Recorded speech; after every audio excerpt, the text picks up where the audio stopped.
Shabbat Shalom. There are 3 days that our people, all of us, will recall this month. On May 6th, Yom HaShoah, Holocaust Remembrance Day. May 13th, Yom HaZikaron, Israel Remembrance Day. May 14th, Yom HaAtzmaut, Israel Independence Day. There will be no quiz on those dates at the end of the sermon. Not in recent memory have I felt that these 3 days were so important to consider together. Memorial Day. On my last trip to Israel with Magen David Adom, one of our stops was at the National Memorial Hall for Israel's fallen soldiers on Mount Herzl in Jerusalem. It was built for all soldiers who gave their lives establishing and defending the state of Israel. The memorial was commissioned to provide a central place for pilgrimage for all bereaved families to commemorate their lost loved ones. It was opened in 2017. I had never been there before. It is a beautifully designed spiritual space with bricks wrapped around the hall's spiral staircase. A young, very articulate female Israeli soldier sensitively and emotionally toured the building with us. She moved to the most recent deaths, soldiers lost in the present war. Stopping at one name, a friend, she told his story, and we cried with her and felt her pain. We met an Israeli group of young soldiers on their visit. I could not begin to imagine what they were thinking. Where were they going from there? Their guide spoke to us of the death of a member of her family. She was standing by the engraved brick with his name, the date he was killed, and a candle to be lit on the anniversary of his yahrzeit. Every day other than Shabbat at 11 a.m., there is a daily service recorded and sent to the families, naming all soldiers who were killed on that day. In the midst of war, we were mourning with friends and families whose sons and daughters had recently fallen. In our silent prayer, praying for the return of hostages.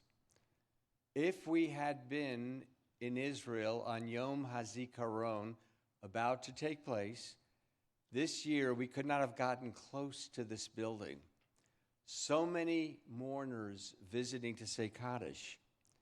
This spiral memorial with room for many more names, please God staying empty for a long time, is a reminder of the sacrifices made since 1948. The next day after Memorial Day is Yom HaAtzmaut, Independence Day. In the past, I have always tried to take our adult missions to Israel. First of all, the weather was good, but over Yom HaZikaron and Yom HaAtzmaut. On both of my recent trips to Israel, there were many conversations. How are we going to celebrate independence in the midst of war and hostages still being held? In the past, we would visit Israel and there would always be bases opened where tourists and Israelis were visiting both Air Force and Army bases. I presume that few will be open this year. From the loud siren that begins on 11 a.m. on Memorial Day, when imagine every car on every road from highway to the smallest community stops when that siren is heard around the nation, you park your car, you get out of your car, and you simply stand in silence. immediately following on the next day to the raucous celebration on Independence Day. There was an instant and amazing transformation of mood. Who among us can imagine what it'll be like this year? Certainly, the focus will be less on fireworks, and it will be a day to recall history. History that I believe we need to recall. Important moments in our people's journey. In the year 1896, not that long ago, Jewish Austrian journalist Theodor Herzl had published The Jewish State, 1896, in which he argued that the establishment of a Jewish state was the only way of protecting Jews from anti-Semitism. He understood that the deep roots of anti-Semitism exist. And of course, this is something we have experienced this year on college campus and in community. On May 14th, 1948, and there will be a test on these dates, in Tel Aviv, Jewish Agency Chairman David Ben-Gurion proclaimed the State of Israel, establishing the first Jewish state in 2,000 years. Now, this is actually not intended as a history lesson.